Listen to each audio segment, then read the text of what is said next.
Here we go. So much to get to today. First of all, Melonie Mac, she's a content provider, co-host of The Quartering with our friends at Rumble. Melonie Mac on X, it's Melonie, Mac, M-A-C. And Melonie Mac goes Go Boom.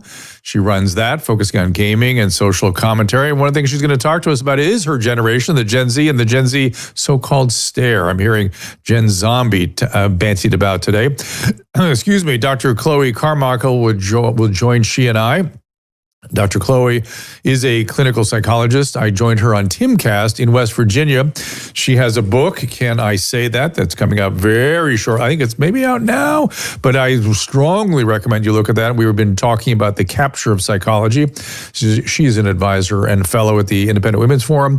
You can follow Chloe on X, DRCHLOE. We'll be right back. And then we have Dr. Julian Omidi talk about the weaponization of public media after this.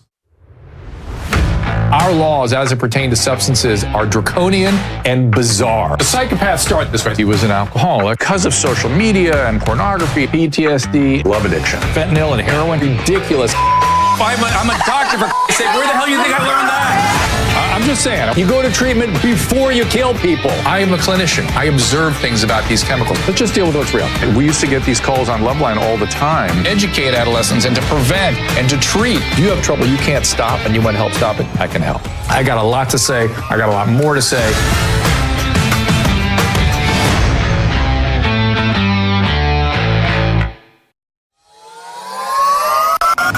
I've spent most of my career dealing with illnesses that shorten life, and now we have ways to extend it and extend wellness. I've been working with the team over at V-Shred to develop a product that has everything I want in a longevity supplement. NR Boost has nicotinamide riboside. You know, metal can rust. Well, your body behaves in a similar way. It's mediated through something called NAD. NAD falls as we age, so we're less able to fight off that oxidative process. We oxidize much like that metal. And NAD fights it, but nicotinamide riboside elevates NAD so we can push back on those oxidative stressors, improving health, improving longevity. The other product is Senosync, has fisetin, one of the key molecules to fight off zombie cells, and we've added resveratrol to that, which is a well-known anti-aging antioxidant again. I don't like supplements that have a ton of ingredients. To me, it suggests that none of it's working. When I prescribe a medication, I prescribe that medicine because I expect that to work. That is exactly what I've done with these products. And I want you to go to drdrew.com/vshredmd for 10% off. Again, that is drdrew.com/vshredmd.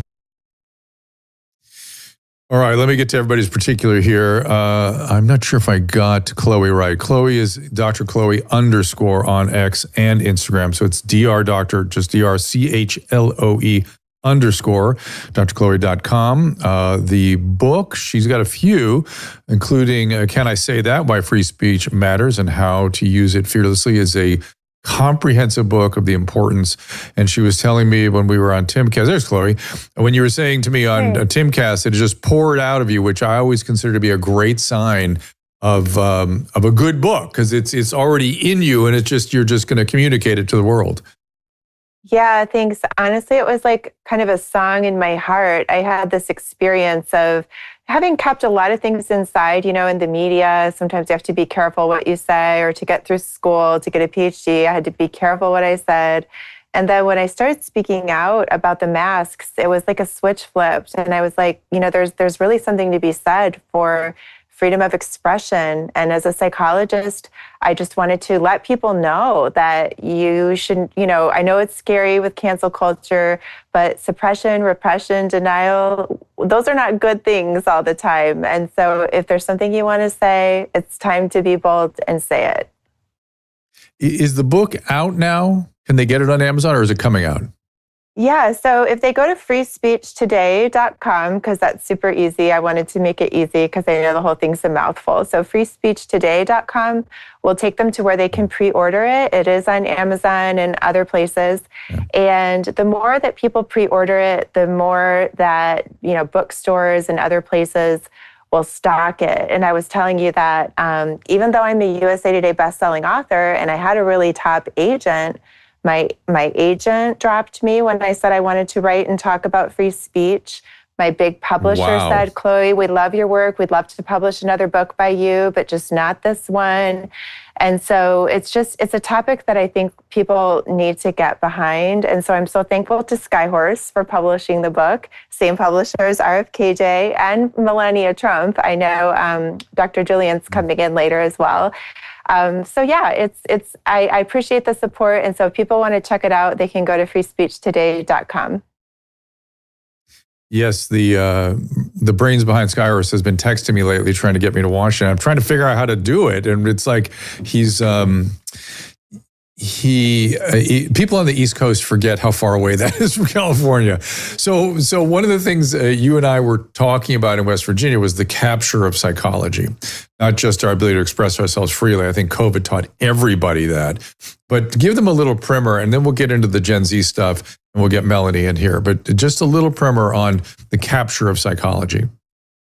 Oh my goodness, it's amazing. So one of the things that I was actually researching in the book is the faculty ratios in many fields, including journalism, which is a whole other story. Of course. But in psychology, the faculty ratio of Democrat to Republican is about 20-1. And there's absolutely nothing wrong, of course, with Democrats and liberalism. I want a diversity of thought. But when you have a ratio that's 20-1, that means, and this was true for me of every psych department I was ever in, it's 100% Democrat. And so that means, for example, I remember when I was in school, people were talking a lot, as they probably still are, about, racism. And so there would be cultural competency classes, which was really big and important. And so I remember asking once, how come we can talk about race in terms of cultural competency, and therefore in those cases we can talk about certain cultures and what is common within them so that we know how to work within those cultures? But if we want to talk about those cultures and those features and those patterns in any other context, it's considered stereotyping and racism. And I remember that they said to me, Chloe, we just don't go in that direction. I'm concerned about your own racism just by you even saying that. And so, of course, as a student, I was like, okay, that's a big red flag. I better shut up or I'm not going to get my PhD, right? So, I mean, at a certain point, you just kind of learn to shut up. And then also what they're doing, because they're so homogenous, and I don't even blame them. When you have any group of homogenous thinkers, they're blind to their blind spots. So you have a whole faculty, say, of people that think the same way. They start admitting students that all think the same way, or who will at least pretend to. And it just becomes a spiral. So let's flip quickly over to Gen Z and what's going on there. I'm going to get Melonie Mack in here in just a second. I'm sure you're interacting with Gen Z. Before I bring Melonie in here, what is your impression of that group as a psychologist? Well, I mean, my heart totally goes out to Gen Z. I think that Gen Z has been through so much. I mean, first of all, this is a generation of people that many of them have been dropped off at a daycare center since the time that they were 6 weeks old. So they're not getting that one-to-one maternal interaction, which is oftentimes the way that we shape our identity. They've grown up in a place where the destigmatization of mental health, which is a good thing, has come so strong that it's almost a reification, putting on a pedestal of having a mental illness. And so that's been, glamorized for them. And then, of course, during COVID and being on screens all the time, I just think that it was a big spiral for them. So I hear some of the criticisms of Gen Z, but I, at the same time, feel like they deserve a lot of compassion and a lot of support because they've been through so much. Okay, I'm going to switch a guest now to Melonie, who is not herself Gen Z, but creates content for Gen Z. Melonie, thank you for joining us. Hi, thanks so much for having me. It's a privilege. Let me get all the info out there on you so we can make sure everyone visits you where you are. Hold on a second. My computer's glitching. All right. Melonie Mack, Meloniemac on Instagram and X. Melonie Mack Go Boom on YouTube, and then on Rumble. Where is Melonie? Show the quartering. There Melonie Mack, and right on the quartering. There you are. Just find Melanie Mac everywhere. So Melanie, so we heard a little bit about what the Gen Z have been up against. I'm actually very hopeful about Gen Z, but I'm hearing more and more and more about this Gen Z stare. Is that, other than, I mean, we can't see it right now, but I know you have essentially a dead body behind you. Do they stare? Oh, there it is. Do they? She's doing it for us, the Gen Z stare. Yes. There's the Gen Z stare, I guess. But talk to me about your interaction with that generation. Yeah, well, I see a lot on TikTok especially, and I'm on that platform a lot. I know there's a lot of like stigma against the platform, but there's some good stuff there too sometimes. But what I find is Gen Z even talking about it themselves. Some of them are self-aware, which is good. But yeah, they'll just do these reenactments in different situations, like going into a store, even if they're an employee there, and then just having this weird Gen Z stare. Instead of just being like, hey, what can I help you with? And then they just stand there like, I need this. And it's just like this weird disconnected, like not quite being socialized that much. I'm not sure what causes it, but it's definitely a thing. So let's think about it. So it could be the screens, right? It could be just they're so used to staring at screens. A person is a little confusing. Could be social anxiety, right? They might freeze a little bit because they're not given the skill set they need to be socially sort of fluid. And I don't know, I think working behind a barista all the time, you get a little bit of that death stare from back there looking at demanding coffee clients. I don't know if that's where some of it comes from, but I'm sure. But what are your thoughts? I think Gen Z, I'm agree with Chloe. I feel bad for Gen Z. I think they're the one that were so poorly served by COVID and particularly. Right? I mean, they were like late teens, early 20s. And I get a dead stare just thinking about what happened to them. Yeah, but I think also a big, huge thing is there's just less social interaction in general. So they're not learning as much because every little thing you do, you can do on your phone. It's like job application, go on your phone. I'm a millennial. I remember when I was first looking for a job, it was, hey, I'm showing up at these stores and I'm asking for a job application in person. Ordering a pizza, like every little thing you do, getting food. All of this, so much is automated now to your phone, interacting with people. You had to call your friends to talk to them, not just look on social media at what they're doing. So they're not getting much face-to-face time with people. And I think that's a big problem with socializing. And Melanie, you're straddling both generations, right? And in a weird way, I think I'm going to say this. I think millennials are doing worse than Gen Zs in spite of the stare and stuff, because I think there's a lot. I know you guys correct me on this if I'm wrong. I feel amongst the millennials there's a lot of blaming the things in the environment. You know, where the locus of control is outside of self, and I don't think Gen Z does quite so much that, even though they have every right to do the same thing. That's a good point. I do think that's a good point. I think also what Gen Z and this, stare is in a couple of ways. I know we've talked in some way about the screens, but also, when we watch, say, a lot of TV, we can actually get into a trance-like state. And, the alpha waves go up, the beta waves go down. You actually have less motor activity, less blinking. And I totally agree with you, Dr. Drew, about millennials maybe having that external locus of control. But I do think that Gen Z is probably like the most online. And so what they're getting then, I think also is their social feedback loop is getting interrupted to the point where, if, part of the reason that we make facial expressions is because it's socially rewarding and we sync up together.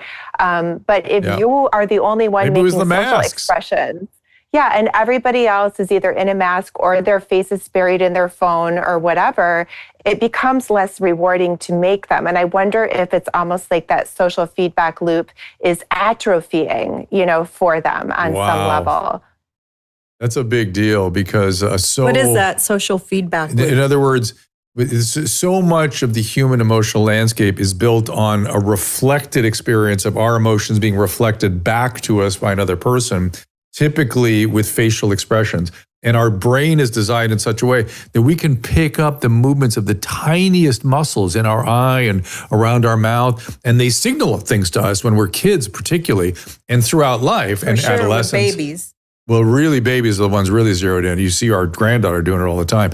But adolescence and even adolescence is developing, and in adulthood, it's what Chloe's saying. It's rewarding. It's an important exchange that we have with other humans. I'm going to switch gears, Melonie, for a second, and I want to talk about Sydney Sweeney. All right. It seems like the reaction there, mostly Gen Z, I think. I can't tell what's going on. The whole thing is mysterious to me, frankly. I've got a couple of thoughts, but you tell me what your take on that is. Oh, yeah. I mean, I think a lot of what I've seen from like TikTok and things like that, a lot of people just think that it's racist, that it's like this eugenics, that this whole ad campaign about having good genes was because she was white. But then you have on the other side, you have some conservative influencers who will automatically try to make Sydney Sweeney some sort of mascot for conservatism, even though that's not what she is. So I think for them, it's just like anytime they feel like liberals are mad, then they're happy. But I think in this kind of situation, you kind of have to have some awareness. It's like, really okay, do I think that the Sydney Sweeney ad is necessarily a good thing for society? No, but not for the same reasons that we see a lot of people melting down over it. I don't think that this is a big issue with like trying to promote white people as having better genes. I think the good genes. I remember, Melonie, I remember when Sydney Sweeney was back on, what was the show about the high school drug addicts? Euphoria. Help me. Oh, Euphoria. Yeah, back in Euphoria. Yeah, and back then when she did that nude scene, she was criticized for that. And she went, hey, I remember her saying it back then. She goes, this is just my genetics. This is just me. I have this. These aren't fake. This is me. So that's where this ad came from. I guarantee you, because she made a whole thing about, you're judging me and you're condemning me because you don't like that I have something that you have, just my genetics. And I think they picked up on this. So I think that's weird that people take that. When she's talking about her body, they're talking about her race. It's so weird that we can't stay in reality anymore. Yeah, I think that there's kind of when it comes to sexualized commercials and stuff, there might be like a little bit of okay, this feels a little weird, and then they're taking it out in a different way. So they don't, because when you have a lot of people who are upset about this kind of thing, they're also very sex positive, and so they can't call out the elephant in the room for them, because then it goes against what they try to push on society. Wow. And I'm just open with the fact that, hey, I don't like particularly sexualized marketing. I don't think it helps society. I think that it's partially responsible for a lot of the issues that we have with gender confusion, for example, and things of that nature. It all spirals from this whole sex positivity movement. And so, just admit that that's the problem instead of trying to make up something else. Yeah, and Chloe, you and I were talking about in West Virginia, we heard from a couple 20-something males. They were like, we were sort of flirting with this same topic, and they said, we want guidelines, we want moral guidance, we want values, we don't want this, whatever that we've been in for the last 30 or 40 years. I think this is going around the same stuff in some weird way. Yeah, totally. I mean, in a weird way, she's actually quite covered up, by today's standards. I mean, I'm in a weird way surprised that it seems like there's more outrage about this than there is about, remember that Dolce & Gabbana BDSM of little kids video or ad campaign, which was like super weird. Yep. And so here she is just like, it's an obvious pun. She's a sexy woman wearing jeans, and she says, I have great jeans, And so I think that for people who want to make this about race, it says so much more about their own obsession with race than, it does about her. But I did see one. It's Chloe. Go ahead, finish your thought. Oh, no, I was just going to say, I saw one TikToker say something interesting, which was, she was like, oh, well, American or AE should have seen this coming. And I thought about that. I feel like, American Eagle probably should have seen this coming. Not that that means that they did anything wrong, but it did make me wonder if they saw this coming and if they almost wanted it. Like, it's talking about white people is like the ultimate taboo now. So I I can't imagine they saw it coming, but they just thought they were clever. But I have two thoughts. Right, I think so. It's the anti-Jaguar commercial essentially. If you saw that crazy Jaguar commercial. Oh, and so is the opinion you saw that, Melonie? I did. It was wild. Yeah, is the opinion of the people that are taking issue with this that we can never have an attractive white woman as an advertising campaign? We're just not allowed to have that? That's one question. Well, they link it straight to like Nazism. That's crazy. I think that if this entire ad was from a beautiful black woman instead, then they would be totally fine with it. They would have had no issue with it. And so would everybody else. That's the thing. Nobody, everybody like, cool, it'd be great. But because it's a white person, so it's weird. And the other thing is, Chloe, you mentioned how she's relatively covered up. And that to me is really interesting because pornography is so available that if they want to see somebody uncovered, they just click their phone.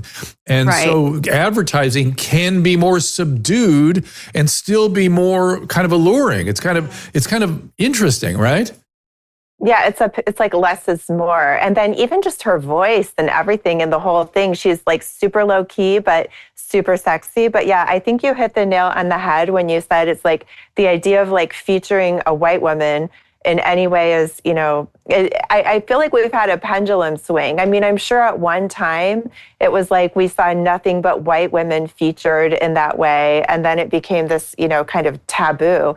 But I don't think American Eagle even meant it that way personally. I don't think so. Of course not. Of course not. But why aren't Asians outraged? Why aren't Asian Indians outraged? Why don't we have other representations that are equally angry? Women are some of the most outraged. Like they're the ones who are making like the angriest, TikToks. It's funny because that's the outrage I saw was white liberal women. I saw a black woman on there saying, what's the big deal? Like this isn't a racist ad. So yeah, that is funny. All of it I have seen has been from white women. To be fair, we're three white folk talking about it. Melonie, I think you're white, right? I don't want to speak for anybody's race, but European anyway. We're all sort of European descent in some way. And it's interesting. I've seen white people lately referred to as Europeans. Which is fascinating. I think if we're going to really do that, why don't we really break it down? They're Norwegian, they're Moldovan, they're Italian. We're going to have to really start going back to the old days of the European domain kingdoms and how people are identified. It's so crazy to me, but okay, here we are. So Melonie, back to Gen Z. Are they responding or reacting to this thing?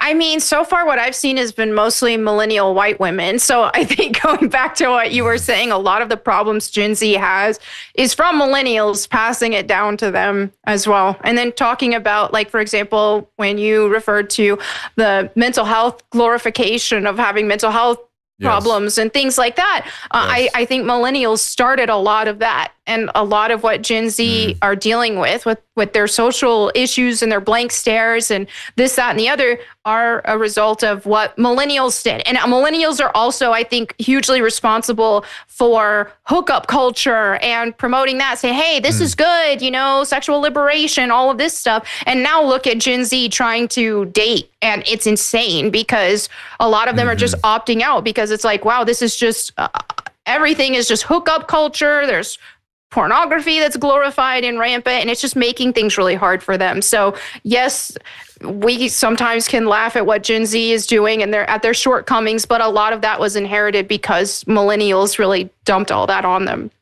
Yeah, I can speak from my generation. My generation really brought us the late 70s and 80s, and we were reacting to the 60s, which was sort of the hippie movement. We were in the drug movement. We were all like, "Oh, that doesn't look good to us," and so we kind of took some of it and moved it forward in interesting ways. We didn't intend where we are now, I assure you. How about the Alpha? It's called Alpha, right? Behind Z. Are you interacting with them at all, Melonie? I have a niece and a nephew who are Gen Alpha, so they're really young right now. So we'll see how things go for them, but hopefully good. My brother and his wife, they'll be homeschooling and giving them good Christian upbringing. So I have hope for them. How did you end up creating stuff that Gen Z responded to? Do you know? Or is just the stuff you were into, and they responded, or did you target them? I didn't really target them. I've been in the gaming content creation space for a long time, for going on like 15 years. And it's just, I like gaming. I like nerd culture. And so, hey, that's what Gen Z likes, a lot of that now. So I do have a lot of Gen Z viewers because I cover a lot of these things. And I guess I never really grew up. So here I am. Well, but you remind me of, God, a woman that really reminds me of you. And she was a concert violinist, and she sort of dumped the whole thing. Oh, you must know her. Was there somebody ahead of you looked up to, sort of you modeled or admired? A violinist? I'm not sure. I used to really look up to Jessica Chobot back in the day. Okay. No, I just know who it is. Okay. Yeah, I'm not sure. I'll figure it out, but maybe during the break. But Chloe, you seem to respond to what I was saying about the generational shifts, and I'm sure you're seeing all that in your practice. Yeah, totally. I mean, I do agree as well with what Melonie is saying, that it feels like people maybe have just reached a point of saturation with the generational shifts. And there are, just the total saturation with hookup culture. And even frankly, with being online a lot, again, as I said, I think Gen Z statistically is just online the most. But I mean, when Gen Z was growing up, I don't even know if parents knew that you have to guard your kids from too much screen time. And I think finally today's parents, they actually understand that. And so they can raise, I mean, I'll tell you, my son does not get screen time, and I'm homeschooling him too. So I do think that there's a movement around that. For sure.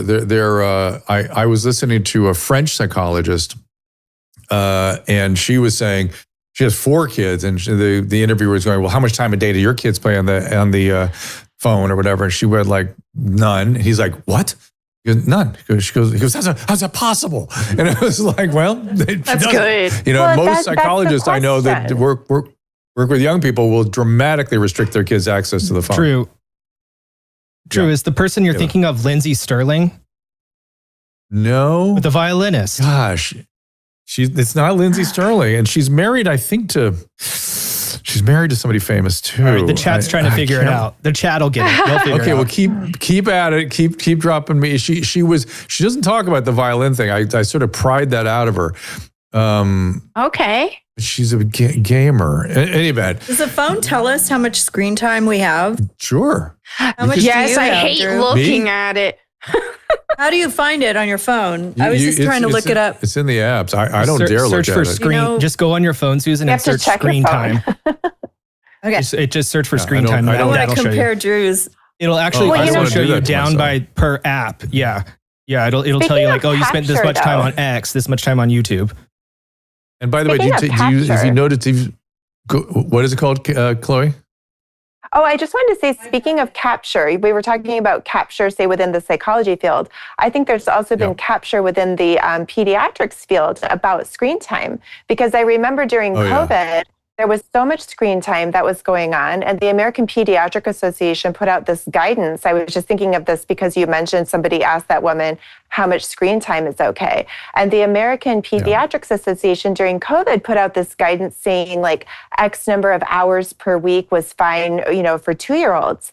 And then during some pushback, they finally acknowledged that, in fact, no screen time is actually in a recommended space for them, but that they didn't think it was practical for parents to keep their kids away from screens. I'm we're talking about 2-year-olds. How could it not be practical for parents to control what their 2-year-old is consuming? I just don't get it. Yeah.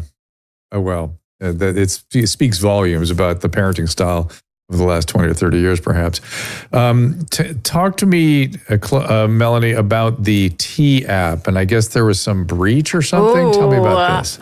Okay, so there's this T app, and what that was it's supposed to, it was founded by, I think, a gay dude. And he was saying that he made this for women to protect them from predatory men, and they could log on this app, they could post pictures anonymously of men and then answer each other's questions like, oh, this guy was married, this guy is an abuser, this guy is this or that or the other. And that's what it was supposed to be. But what it ended up turning into is just a gigantic gossip app. Like, instead of actually, okay, this is for the safety of the women, it was just, I don't like this guy, just disgruntled exes and just trying to drag them at any case.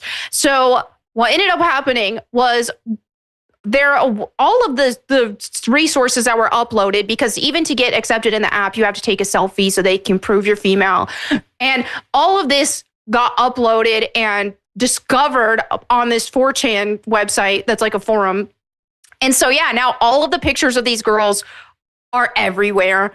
They're making these meme comparisons, like which girl is hotter? No. It is kind of hilarious what happened to it. But it's just one of those things that I don't even necessarily think the intention for creating something like this is bad, and it could be used for good. But unfortunately, just that's not what happened. That's not, when you get a bunch of these women together, they can turn it into just gossiping and being a disgruntled ex. So that's definitely what happened with that. And they got their karma, if you will, with that breach. Susan, is your mic on? She's reacting over there quite vigorously. You like that one? So, it's hilarious. People online are asking how screen time is different than the old days when our kids would play video games, or like just sitting on the computer and we're writing music, or how is that different now? I'm not sure I get the question. Well, I mean, in the old days, we used to say, oh, don't watch too much TV. It's bad for you. And then it was like, oh, don't play too many video games. It's bad for you. That's right. But how is it different now? Just screen time, on Reels or whatever. Well, now it's adaptive to you. It will adapt and validate every personal wish and interest and desire that you ever have. So, if you click on certain type of stuff, then, that's what you will get served. And frankly, as well, the screens themselves are brighter. Like, we now have these incredible LED screens that your brain just tracks onto this, flashing bright light. And if you compare that to a TV screen from the past, where even you have commercials breaking it up. Whereas now when people, get commercials or ads, they just keep flipping, they keep scrolling. You can have 5 apps open at once. It's totally different in terms of being overstimulating, I think. But speaking of that as well, with the T app, that was certainly one app that I think definitely took people by storm, for sure. Melonie, I know you were saying as well that it was designed to keep people safe, but it turned into disgruntled women territory. I think hell hath no fury like that of a woman scorned, right? And so when they say oh, well, it was made to, quote, keep us safe, what that implies is that a man is in some kind of a hyper pursuit mode, right? As if he's crossing boundaries towards you. Whereas I think that what was actually going on in this app is that women who were being not given the attention that they wanted, instead of, dealing with that, they were taking what we call this rejection sensitivity and then doing what psychologists call devaluing the man. So instead of being emotionally honest and saying, I really like this guy, he left me, it hurts, they would say, well, he's probably a total creep and I need to keep other women safe from him.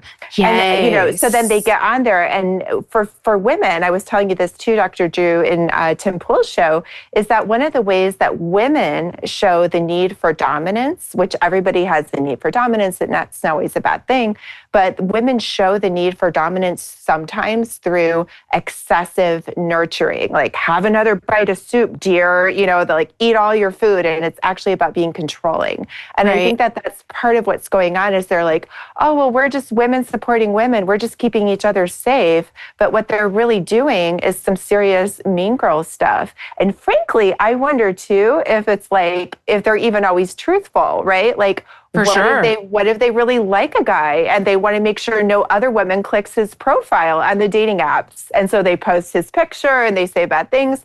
I'm surprised the pants have not been sewed off of this place. Oh, I think we'll probably see some lawsuits because not only has the pictures leaked, but so have the DMs as well. So yeah, if there's a guy who sees himself on there and sees a bunch of like false accusations and things like that, he could sue. And there's also what's called the secondary. Oh, I'm sorry. Go ahead, Drew. Go ahead, Chloe, please. We have a little delay, so it gets kind of weird. Please finish your thought, please. No, I'm sorry. I was just going to say there's also this thing, I write about this in the book, actually. It's called the secondary gains of victimhood.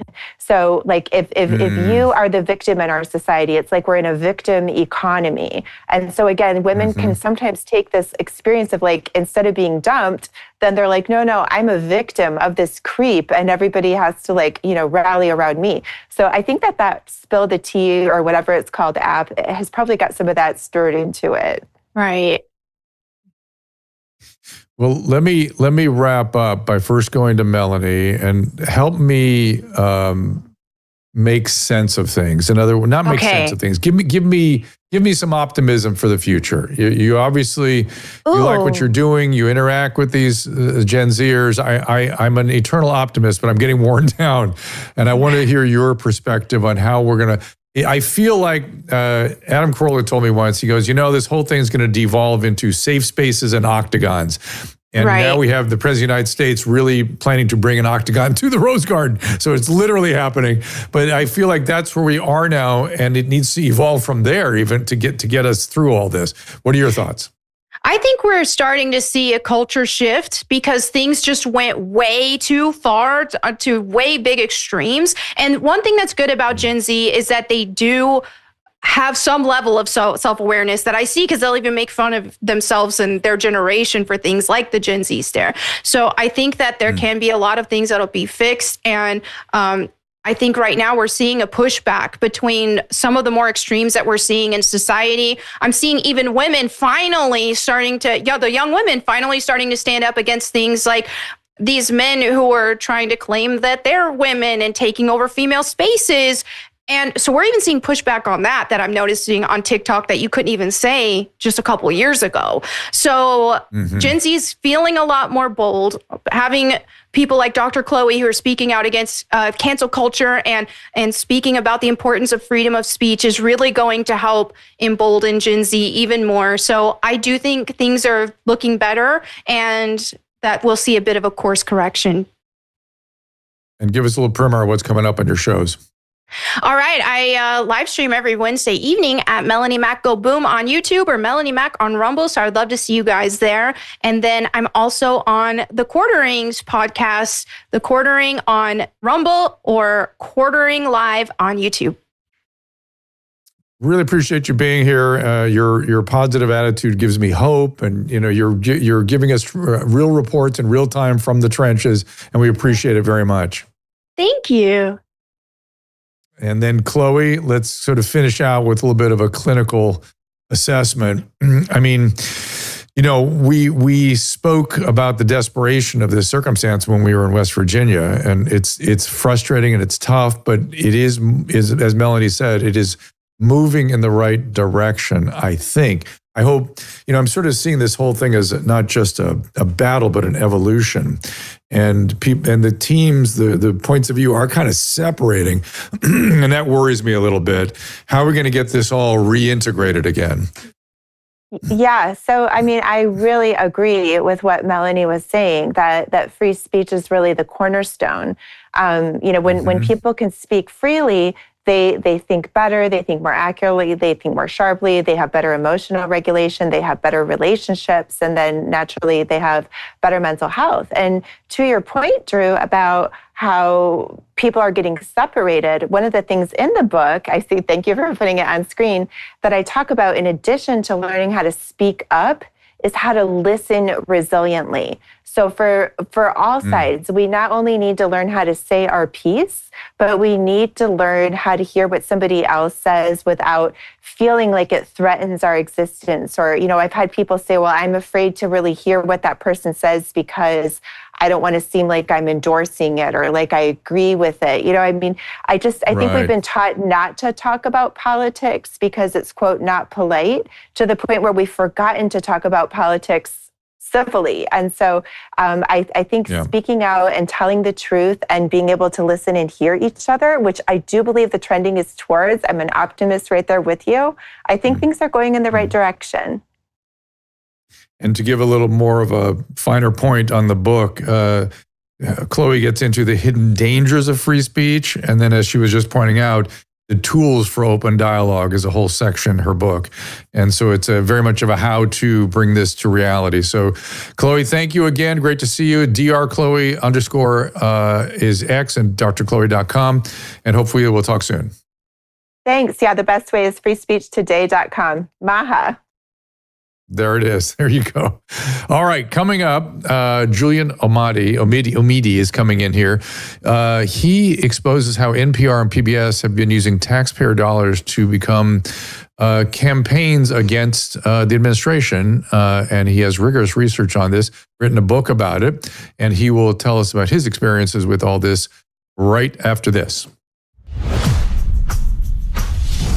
I'm excited to bring you a new product, a new supplement, Fatty. I take it. I make Susan take it. My whole family takes it.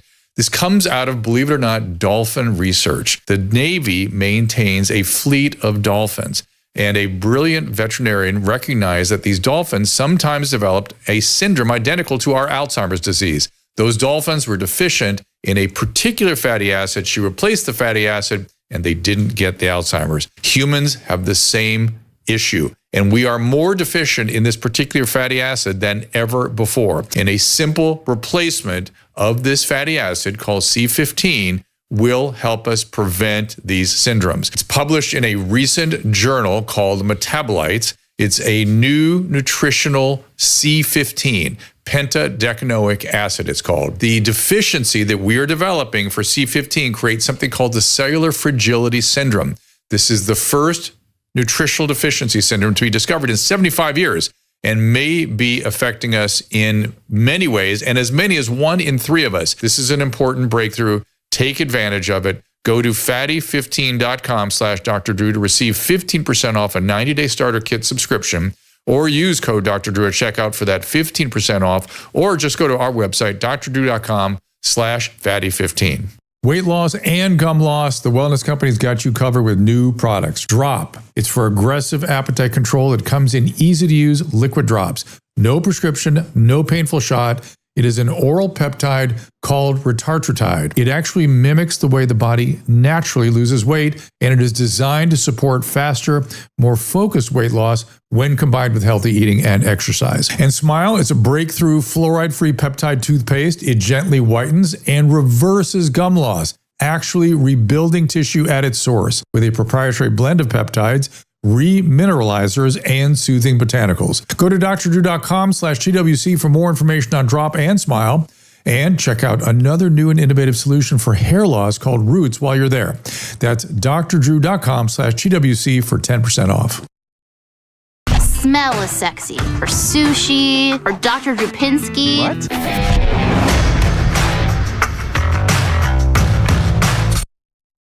Well, last week we did a show about fats, the good ones, the okay ones, the hateful 8. 2 of the best fats are extra virgin olive oil and beef tallow and butter. And the best place to get all of them is Paleo Valley.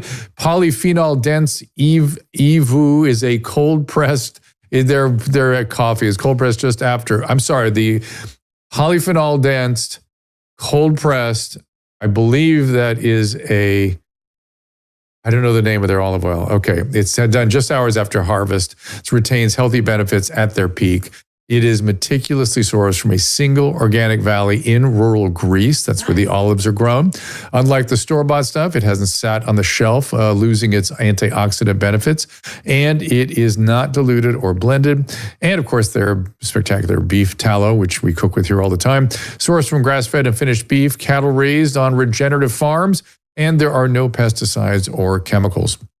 So it contains vitamin E, D, K2, as well as a bunch of beneficial fatty acids, which are stable at high temperatures, unlike the bad seed oils. Go to drdrew.com/paleovalley for 15% off your first order and 20% off when you subscribe. That is drdrew.com/paleovalley. And there is the polyphenol dense organic olive oil, which all of you have carefully sourced olive oil on hand. Not all olive oil is the same. All right, my next guest is a physician. He was a dermatologist when he practiced, and he now has a book where he explains how NPR and PBS use taxpayer dollars to become mouthpieces for political gain. His name is Julian Omidi. And Julian, I appreciate you being here. Thank you so much for having me, Dr. Drew. So what did you find? Well, I used to listen to NPR on my drives to Bakersfield and those areas, kind of a couple hours away from LA all the time, back about 25 years ago, when I first started practicing dermatology. And you could basically swallow the leftist agenda to a certain extent back then. There were some exciting programs. Some news programs were interesting. But then in the last maybe 10 years after President Trump ran for office, this institution became an activist group against President Trump and against all Republicans. And it doesn't matter what he says. They want to do the opposite. They want to say the opposite, and they just want to bash him. So it was getting too much, and I heard too much about it. And I've had my own experience with leftist media, and I said it's enough to get me to write a book. And at the time, when I was writing this, the rescission bill hadn't been submitted to the Senate yet, nor to the House. And I thought that it should be coming up, and I thought that it should be approved. And I said I should write a book, and maybe it'll influence a few people in the Senate and a few people in the House. And that's why I rushed to get it out in about 4 months. So I went in about 4 months, but I spent essentially around the clock investigating it and writing the book in about 4 months. And so what were some of the standout, what got you outraged? Well, there's a lot of outrage. For example, I have some people that I know who are transgender, and they're nice people, and there's nothing wrong with them. But the way NPR went on a one-sided transgender care crusade is just very unfair to the American people. People should know both sides. I mean, there is a debate here. Some people say it should be done. You should give medications, and maybe you should give surgery to children. And some people say no, right? But you shouldn't just point out one side and say, absolutely, this is the only thing that can happen. And that's what NPR does. And for example, they have like articles. NPR had another episode on misgendering your pets, and that equals abuse. Ridiculous things like that. They called diet culture and healthism horrible. So if you want to be healthy, that was horrible. And they blamed fat phobia rooted in racism. And they said that black and brown bodies are naturally obese. I mean, which doesn't make any sense. I've seen very, very many people who are brown or dark or, different colors, and they're skinnier than me. So I don't think that's true, but that's what they have. They had another article on NPR where they said that people who are darker skinned are better, and it's because they preach woke ideology to the students. And that was the author's hypothesis. And they said, absolutely, this is true. And that's obviously nonsense.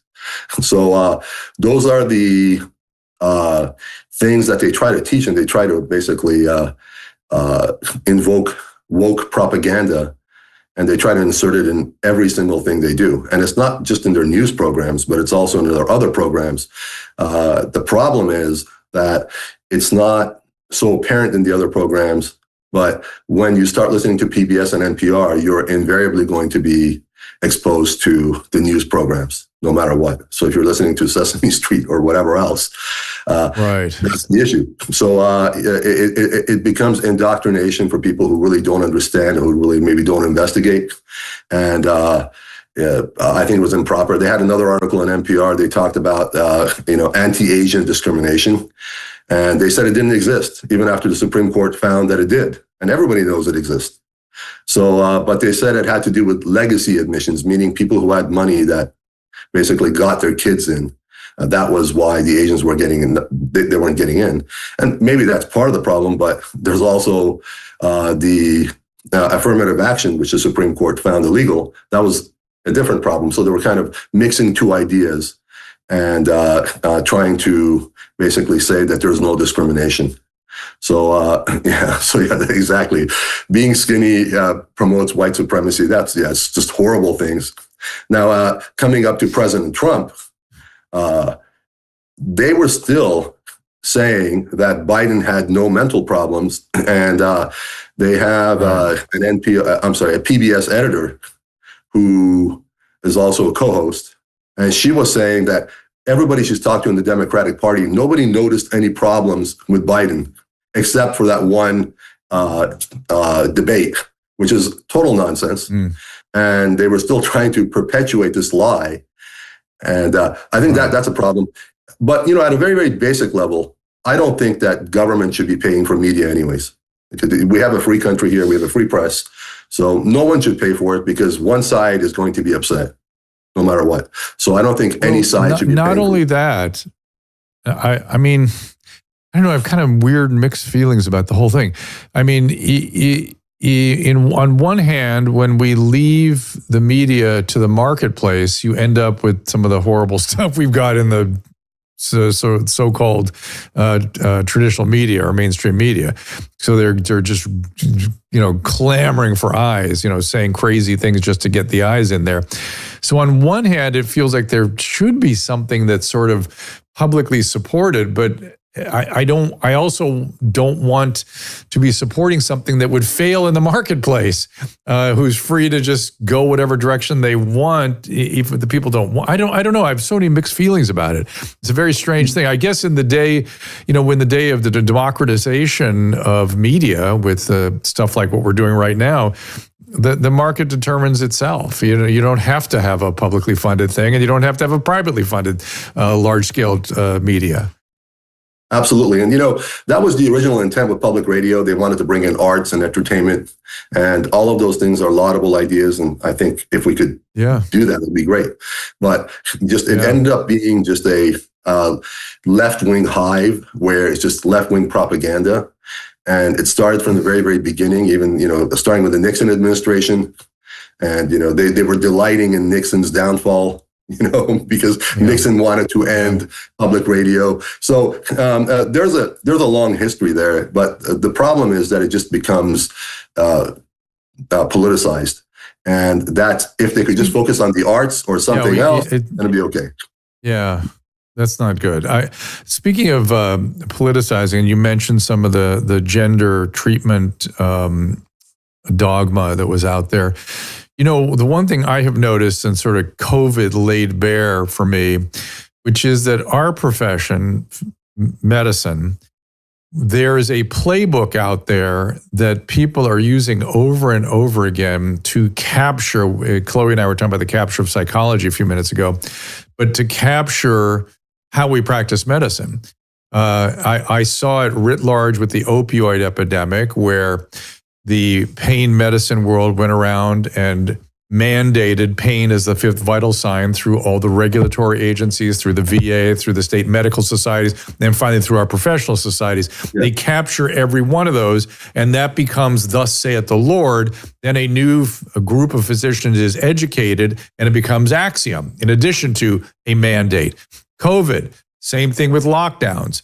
There was another and to some extent, gender ideologies, same thing. You make it so it's malpractice or it's unethical to say anything except what has been mandated from on high. And the totalitarian impulse in medicine destroys medicine and destroys the physician-patient relationship. I don't understand why we don't get that. Certainly I do, but why we as a profession seem to fall victim to this playbook every time. And then they have their media partners like, PBS. That's absolutely true. And I think what ends up happening is, I think some of that is a little bit of corruption. The drug companies would pay the medical associations. When I was practicing before, there were many, many drug companies paying us to basically prescribe their drugs, taking you to dinner, trying to give you gifts. Sometimes there were trips, or, they would pay for conferences and you would go to a, elaborate trip, that kind of thing. And, that happens with everything, even with climate change. I have a section in the book, if you look at it, the people who dispute some aspects of climate change, they were saying that in order to get their articles published, they have to follow the agenda of what the magazine or paper that they're going into, the scientific journal they're going into, wants. So if you want to go in Nature, you have to say, that climate change is causing, catastrophic changes all over the world. If you don't say it, then you're not going to get published. And there's a lot of competition in getting published. And there's actually a section in it where it talks about that. And it's a lot of the same thing in medicine. If you want to say that, back when I was basically training, they were teaching us what you were telling me about the whole giving pain medication to people. And it was only after I graduated and started practicing is when people said, no, you shouldn't give so many pain medications to people. So that's kind of what happened. And that happens all the time. And I think a lot of these organizations, their dogma isn't true. And unfortunately, it's very, very difficult to fight back against it. What's really good with the new administration, the Trump administration, is fighting against a lot of these things. I'm not saying everything they're doing is correct. Okay, no administration can do everything correct, but at least there is some individual thought, and hopefully it'll be based on real science and not junk science. And that's kind of what we're hoping for. In my notes about your book, there's a comment here that caught my attention, and I'm just going to read you what I have, and you tell me what that's about. Parallels between, the psychological toll of media takedowns and lawfare. Yes. Well, the psychological toll is what happens to anybody who becomes a victim of the media. I'm sure it's happened to you before. I know because I've been following you for the last 25, 30 years. Yeah, it's happening actually right now. Right now, I've got to speak out about something. There's somebody that went on, and a clip of me talking about the fact that hydroxychloroquine is an inert chemical. I thank you for bringing this up. I've got to remind you to set the record straight on this. The American Academy of Rheumatology and the British Society of Rheumatology, all these organizations have said it's such a benign medicine. It's so inert that any lupus female that is getting pregnant or is pregnant should stay on it. I can't think of any other medication where we say that. Even Tylenol. We tell pregnant women to take nothing except some vitamins, and that's it. But lupus patients can stay on the hydroxychloroquine. I was not a fan of hydroxychloroquine nor ivermectin for the treatment of COVID, but I would defend our peers' freedom to prescribe it if a doctor believes it's in the best interest of the patient. I've never seen it particularly useful. What is this now? Oh, did you put that up, Caleb? I responded to that same exact thing you're referring to earlier, Drew, and reminded them, please go through the 500 plus episodes that have been produced. You have never said that is a cure for COVID. Someone go through the episodes if you want to spend the time. But I've sat here and listened. You've never said that a single time. And not only that, you can head on over to the Rumble Rants where they called me a vaccine pusher. They're mad at me for during Alpha and Delta treating my elderly patients with the original vaccine. They're very upset with me for that. So I can't win, and none of us can win. But here we are. Well, you can, and you have, and you stayed on. So I think you're an independent thinker. You didn't just adopt left-wing propaganda, and you basically, sometimes said things that they don't like, and they want to bring you down for it. And because you're famous and you've amassed weird impulse following, then they want to get you. And I know that you're used to it. So the psychological toll can be extreme, especially when you're in a precarious position and you think they can get you down. Even when you're not in a precarious position, they can try to still take you down. And that's the problem with this. Yeah. They just pose these malicious attacks, and they misstate your words, and they misstate what you're trying to say, and they do that to everybody. And thank God now we have all these podcasts and everybody else where people can speak the truth, and you can go to different places. You're not stuck with 3 or 4 stations. Yeah, and Julian, you're inspiring. I'm sorry that I'm doing my own horn blowing right now, but there's another thing that happened to me that came back when this reporter at the LA Times, Caleb, you could find this, Jackie Cosgrove or something, who, according to the director of the LA Board of Supervisors, who convinced me to be on this LASA committee for the allocation of funds for homelessness. They asked me, I said I'd volunteer for it. I'll come in with an open mind and an open heart. She said, just talk to this Jackie. She's a good one. She distorted everything I said and never, ever investigated what my credentials were for that job. Ever. It's disgusting. But in any event, that now we see is $24 billion over 5 years. I could have been involved in helping maybe modify how that money was spent. $24 billion over 5 years, some of it under suspicious circumstances, and the homeless problem is worse than ever. So, good job, Jackie. Thank you for that. Thank you for getting in the way of me possibly saving some lives. No, thank you. Well, I'm going to tell you something. LA Times is one of the worst newspapers out there. It's probably even worse than Washington Post. It's not recognized for what it is. It should be. There was a guy, we actually had a situation where a patient passed away that I had nothing to do with. And the patient had a normal complication of surgery. And she also was not truthful about her medical problems, someone I had never seen. And they wanted to basically make a homicide out of it, even though everything was an accident by another doctor. So they went on this tirade. They actually destroyed my whole business. The medical board investigated, everybody investigated. There was nothing wrong, right? But that never gets published. Okay, that, I have no connection with it. But what they do is they try to destroy lives. And actually, when we were talking to them back in 2012, they actually said, this guy named Michael Hiltzik said, what I do is I bring down people. That's what he told my attorney. And that's what they try to do. So I think the left-wing media had a lot of power. Thank God they don't anymore. I don't see that as much with the right-wing media. I mean, sometimes they could, but I think the left-wing media is just amassed way too much power. The right-wing media can be mean. There it is. Homeless Commission angering advocates who wonder, is this a joke? Oh, thank you, Jackie, for being so fair in your headline. I'll tell you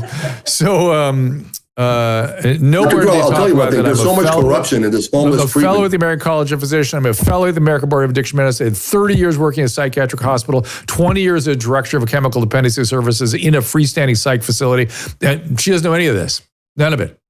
So well, they don't have any experience. They're just reporters. And I think what they want to do is they want to bring you down because you're not a left-wing activist. And if you're not a left-wing activist, then you're the enemy. That's really what it is. And, everything good you have to say. I run amok. I run amok of some of the ideas that the left-wing have about homelessness because I've treated these patients for 30 years. I know what they need, and I know they're killing people. It's negligent homicide. It's what it is.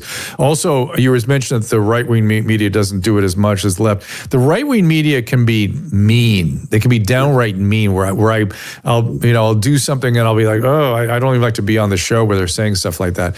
We need this. We need more just discourse and free speech, as Chloe says, and less, with a hook and an angle and a clamoring for, television audiences. That's where things jump off the rail. That's absolutely true. I mean, what the left-wing media normally does is they come with a foregone conclusion. And they say, well, this is the conclusion we want. And then basically everything else fits into the narrative. And that's kind of what happened with NPR and PBS. And thank God they're defunded now. Okay, so they were actually indoctrinating PBS. They said 160 million people a month were listening to them, and NPR 100 million a month. So it's not so much the money. Everyone says, okay, well, it's only $1 billion every 2 years. Yeah, it's just a drop in the bucket for the federal budget. But the number of people that you're indoctrinating with that garbage, okay, that they were spewing in there. So, hey, if they have 100 million viewers, they'll do fine in the marketplace. They're just going to have to figure out a different model. By the way, I'm a big PBS fan.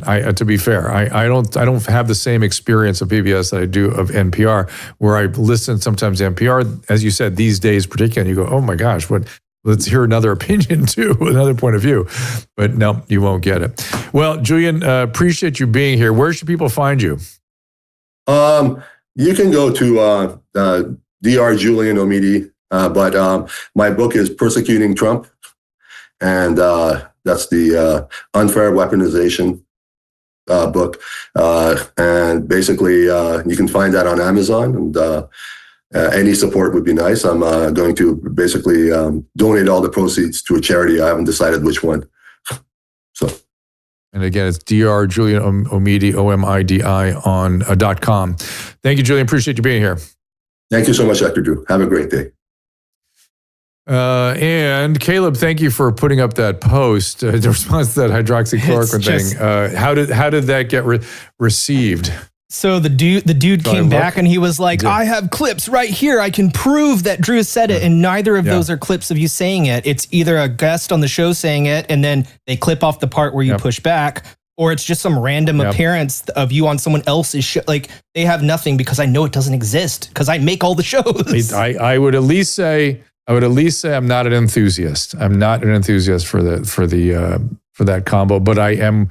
Like I always say, I will fight for my peers' freedom to be able to do what they think is right for the best of their patient, for the well-being of the patient. If NPR had $150 million a month, and they're also getting paid by the government, but they used to raise money. Like, that's the one thing when you turn on NPR, you have to listen to them to, they're always having a campaign to raise money and send us money today. Like, they must have been making a shit ton of money. Yep. That's right. 150 million. I don't know. There's I don't more to the story, like what they're doing that's not good. You know, they wouldn't just end it all because they were doing the right thing. You know what I mean? Yes. Yes. If anybody, Emily Barsh, if you're listening, the Augmentin from the emergency kit is what you want to take for your new problem. She's using the active skin repair because she no. Oh, she didn't tell you that part. No. There are certain things that require antibiosis, systemic antibiosis, and cat bites and human bites are two of the things that absolutely require. No, I understand. I'm kind of making. All right. Anyway, you can use, certainly for just it's not funny. A traumatic skin injury, just, an open wound from, falling against a, stair or rock or something, you can use it. All right. I sent her an email. Caleb, did you think out loud for me a second about the gamer? I'm thinking, I was so embarrassed that I can't remember her name. She's like a genius and she was a violinist. She was a big... Marbles? No. She was a big deal. I don't know. Oh my God, I haven't thought of her name in a long time. She was a big deal probably 12 years ago. We ran into her at Chris at the wedding. Susan. She played violin? And I don't know if that was Chris very Hardwick? public or not. Yeah, at Hardwick's wedding. Or at the wedding. We ran into her. At the Halloween party. The Halloween party. We ran into her. We ran into her by the food trucks. Jenna Marbles? No. That's automatically who I think of as classic Jenna. I can't remember who we ran into. I've never met Jenna Marbles. No, I know. And you were smitten. I thought she was funny. I thought she was very funny. Oh, she's what hilarious. Caleb, you should know. There was some small, it was a bunch of years ago. I can't actually remember what it was, but it was something controversial she did that basically she was like, I'm basically done with this. And she's gone to live her best life off the internet for now. But yeah, I don't remember exactly what happened. I don't know if those that kids, was they her changed everything. She must not have been used to the mob attacks online. I mean, she'd had plenty of them. I'm going to figure it out. I interviewed her on the Dr. Drew podcast when I was still doing that, probably 10 years ago, I would say. Jenna? And I'm pretty sure it was gaming that she was doing. Who? Oh, no, the person you're trying to think of. Yeah, I'm trying to think of names. Yeah. Let's see. Popular about 10 years ago. So probably popular around 2015. I'm not looking for ones that did violin, but she was a gamer. Maybe 2012, 2010. LD Shadow Lady, maybe. I only know people by their names. Pandemic. We can't remember anything way before the pandemic. Way before the pandemic. Before the pandemic was weird. It was She's actually not famous anymore. closer to H1N1. All right. So any event, let's see what's coming up. Caleb, give us the rundown here. Tomorrow we'll be in here at 2:00. Barnes is from Viva and Barnes coming in. Somebody wants a salty cracker dose. Sage. A salty cracker. A dose of salty. Well, that would be nice. He's been very kind with us so far. Sage Steele coming in. I know we had that horrible sound issue last time too. In the studio, Sage Steele, Michael Gooden, Kennedy Nation on the 6th, Dr. Elizabeth Potter and Dr. Eric Weiss on the 7th. Lots of great guests coming up. You don't want to miss it. Wait, what are we talking about with Barnes tomorrow? Help me, Caleb. There was a specific topic I was kind of interested in. I think it was the Candace Owens lawsuit. Well, the mass shooting possibly, but the Candace Owens lawsuit. Yes, the Candace Owens lawsuit, which I am I am a big Candace Owen fan. I'm not a fan of this thing she's doing. I think it's a big, big mistake. Oh. Yeah, I don't think it's right. Is this the thing with Macron? Macron's wife. Now she has a Macron. I thought you were talking about Kanye. She's getting sued by Macron's wife. Oh, I forgot about that. Maybe we should get Emily to come in. Emily IE with Emily Knows Everything to give us a little update on that stuff. I'm sure she'd love to. Caleb, what did you just say? You said something else? I'm still looking. Now I've turned to AI to help me do a very deep dive to try and figure out this, because now I'm very curious and it can't find any references. I did a few female gamers. I did a few deep close dives. To, yeah. Maybe it was not gaming that she was known for. But she was a YouTuber, is that what you're saying? No, I think it was a game. I think it was gaming. Oh well, if I could pull up the old Dr. Drew podcast episodes, I could just scroll through it, but we can't get access to that right now. It was on Dr. Drew podcast. Yes. Yes. And so when you ask AI can't get at it either because it was too long ago. All of them seem to be down. But that's ours. We can't. We're going to bring it. We can bring it. We can't until I end my relationship with them. Oh. So it's sort of the way it is. All right. Oh, wow. Oh, so Barnes in here to talk about Candace Owens. Oh, I know what I was going to talk about, which was the shooter in New York yesterday. Everyone's asking me, should we save his brain? Should we look at his brain? First of all, you need to know, did he have a CAT scan or an MRI before this all happened? Was he evaluated for his behavior, his mental health problems? Anatomy of the brain yields very little. Anatomy. It doesn't reveal function. Now, if he has chronic traumatic encephalopathy, that would show up easily on an MRI or a CT scan, but also in a path specimen at postmortem. Also, other neurological diseases can show up in the anatomy of the brain, but even that won't tell you why he developed the psychiatric symptoms he did. So it's people want to know why, and you can't go from anatomy very well to that kind of functioning in the brain, especially. You just can't. So were there other questions about the shooter in New York, Susan? People were asking lots of questions about it. Nobody was asking questions during this. Okay. Well, I think they're sort of done with. Oh, I know what we were going to say, which was that his symptoms were not all that different from Luigi Mangione when he did his thing. Exactly. And yet one people turned into a hero, the other turns into a villain. The fact that we give people guns who have mental health symptomatology is really concerning. We have to do something about that. Have they come out with who exactly they're going after? Because there's a theory that 33 is like a mystical number. That's why I went to Careful. Yeah. But if they were going for... If they're going oh no, that made it worse, Drew. Drew, you told Susan to be careful talking about 33. That's going to be a clip now. As if you know something. Emily brought that up, okay? I don't know anything. I just want to be careful about talking about non-factual, far-out stuff. I know, That's why I be careful. I'm just going to say this. So go ahead. When I first saw the picture of the person, and this is before we got any information, and I saw he was, I don't know, somebody said he may have shouted, Save Palestine or whatever. I thought 33 was sort of a number floor. 33 is a number. But the place they went into is a real estate developer's office, and he wasn't targeting them. He was targeting, was it the NFL? NFL, which is on the 5th floor. So the question is whether or not he just the only floor he could get to in those elevator banks was 33. So the way the elevators work in New York, the way you push the floor in before you get into the elevator in a lot of newer buildings, particularly in New York.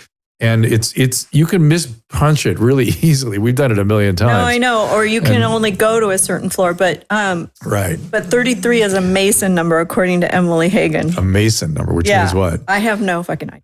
So anyways, that's why I mentioned it. Okay.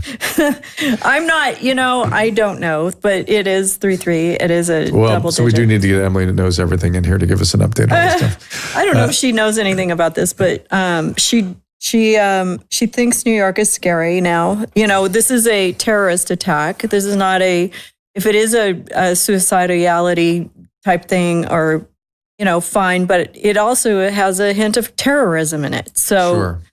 We have to realize that New York has always been a target of that. So, and it's not going to stop, Did you put iJustine on the list? It was not iJustine, I promise. Wasn't? You. Yeah. But it was sort of that era. It was sort of that era. I'll have to look up their channel names. You might recognize them more from that because it's none of those people. Yeah, maybe. So weird. All right. Any event, important only to you and me, Caleb. Everybody else wants us to move on. Okay, somebody said 33rd degree is like the highest rank of Freemasonry. Yes. Dr. Phil knows. Things have an uncanny way of being repetitive and referential, and you can make meaning in just about everything. We are meaning-making machines.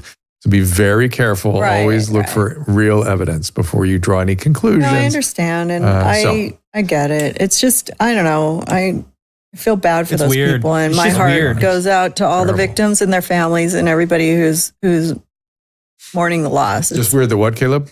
Nasty. It's just weird because whenever I saw that, I was like, I don't believe this. There's another 33 in the news on a mass shooting yet again. And I had to go and actually confirm it myself with sources that weren't, that were in actual legitimate news, because it's wild. It keeps happening. That keeps popping up. Random events segregate non-randomly, where they tend to cluster random events. That's the nature. And our brains do a very poor job of thinking probabilistically. So somebody will have to actually work out the math of what the probability is of 33 showing up a few times.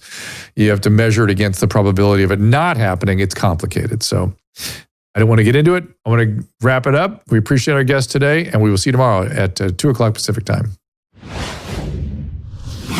Ask Dr. Drew is produced by Caleb Nation and Susan Pinsky. As a reminder, the discussions here are not a substitute for medical care, diagnosis, or treatment. This show is intended for educational and informational purposes only. I am a licensed physician, but I am not a replacement for your personal doctor, and I am not practicing medicine here. Always remember that our understanding of medicine and science is constantly evolving. Though my opinion is based on the information that is available to me today, some of the contents of this show could be outdated in the future. Be sure to check with trusted resources in case any of the information has been updated since this was published. If you or someone you know is in immediate danger, don't call me, call 911. If you're feeling hopeless or suicidal, call the National Suicide Prevention Lifeline at 800-273-8255. You can find more of my recommended organizations and helpful resources at drdrew.com/help.